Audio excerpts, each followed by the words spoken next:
참치캔 네 번째 시리즈로 찾아왔습니다. 저희가 먼저 잠깐 말씀을 드리면요. 저희 참여연대 앞에 보이시죠? 네, 후원 계좌 많은 후원 부탁드리고요. 저희가 참여 자치할 수 있다라는 참치캔, 이거는 동원 참치와 사조 참치, 아직도 저희는 고픕니다. 네, 많은 후원 기다리고 있겠습니다.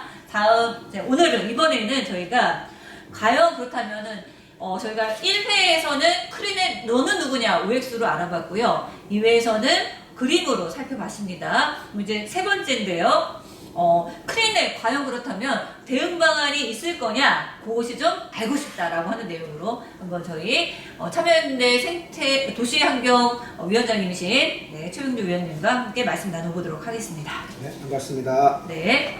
그럼 우선은 저희가 이제 크린에 그렇다면 이러저러한 문제점들도 있고 한데 과연 어떠한 문제점이 있고 어떠한 것들을 해결하기 위해서 노력했는지 한번 알아볼 텐데요. 찾아보니까 2020년도에 당시 세종시 갑의 국회의원이었던 홍성국 의원이 폐기물 관리법 일부 개정 법률안을 대표 발의해서 이 크린에 관련된 문제 요것들에 대해서 언급을 한 적이 있던데요. 어떤 내용이고 뭐가 핵심이었을까요?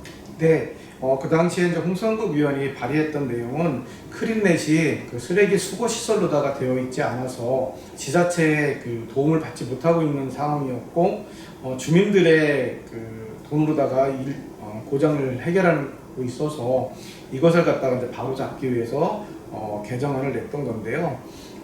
이 시설이 어느 법률에도 지금 이야기 되어 있지 않아서 공중에 떠 있는 상태입니다. 그래서 이걸 바로 잡으려고 했는데 결론은 여러 법들이 겹쳐서 개정을 하지는 못했습니다. 그래서 지금도 개정해야 될 과제로 남아 있습니다.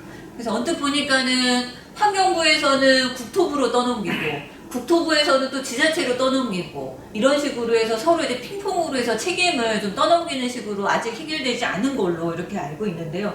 그러면은 과연 크린넷의 책임은 어디에 있을까요? 환경부일까요? 국토부일까요? 아니면 세종시 같은 경우는 행복청일까요? 세종시일까요? 네, 문제는 모두가 다 네 군데가 다 책임이 있다고 이렇게 생각은 듭니다. 다만 환경부와 국토부가 서로다가 이제 다른 입장들을 취하고 있는데 두 부서가 다 책임 있게 나서주고 또 여기에 대한 규정들을 갖다가 명확하게 했으면 좋겠습니다.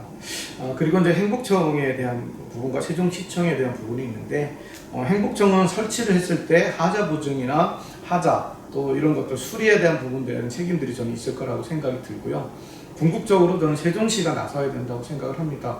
왜냐하면 쓰레기 수거는 지자체가 하게 돼 있는데요.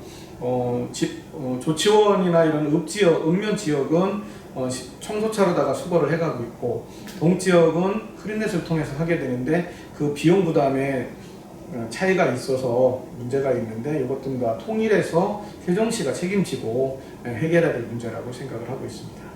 네.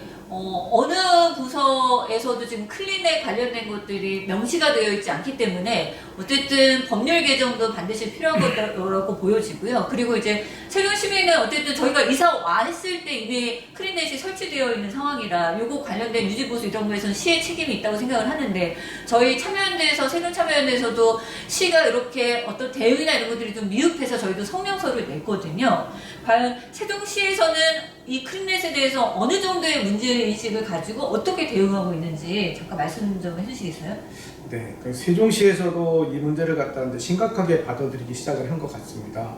특히 김현옥 의원이 문제 제기를 함으로 인해서 세종시에서 여러 가지 이제 답변들을 했는데 지금까지 보게 되면 크린넷에 대해서 운영이나 시설 보수에 대한 부분들을 용역이나 이런 것을 통해서 준비되지 않았습니다. 하다못해 아프터 서비스조차도 제대로 이루어지지 않고 있었는데 이런 것들을 서서히 이제 대응하기 시작했고 세종시도 이것이 우리 시민들의 큰 문제라고 생각을 해서 적극 나서고 있는 형태이긴 한데 아직까지 용역도 예산을 마련하지 않아서 시작하지 못하고 있는 실정입니다. 네, 그래서 저희도 이제 용역을 예산을 수립해라라고 하는 걸로 시에도 이제 한 목소리를 냈는데요. 지금도 말씀하셨지만 그래서 세종시 의회는 지금 김현욱 의원이 특위 이런 것도 꾸리시면서 어쨌든 움직이시고 대응을 하고 계시는데 요 세종시 의회 대응에 대해서도 잠깐 말씀 좀 해주시죠. 네, 그 세종시에 의해서 작년에 그 김현욱 의원이 돈 먹는 항아 크린넷에 대한 제목으로 해서 아주 구체적인 질문들을 해서 많은 대안들을 도출을 했고요. 2023년에는 크린넷 특별위원회를 갖다가 이제 구성을 했습니다. 그래서 여기에는 여야 의원들이 이제 참여를 해서 크린넷 개선을 위한 활동을 이제 시작을 했습니다. 며칠 전까지 2번에 걸친 회의를 한 것으로 알고 있고요. 계속해서 교회 차원에서 할 수 있는 일들을 해나간다고 이렇게 이야기를 들었습니다. 네, 저희가 크린넷 관련해서 세종시에서는 이제는 말해야 한다라고 하는 어떤 절박함이 있는 상황에서 어떤 법률적으로 개정해야 되는 부분, 그리고 시에서 해야 되는 부분, 의회에서 해야 되는 부분, 대응 방안들에 대해서 이번에 회의에서 좀 살펴봤습니다. 그러면은 다음에서는 저희가 그렇다고 한다면 과연 시민들이 할 수 있는 방법들에는 독려하고 하는 방법이 무엇이 있을까? 이 관련된 걸로 다음에도 찾아서 말씀 나누도록 하겠습니다. 네, 감사합니다. 네, 고맙습니다.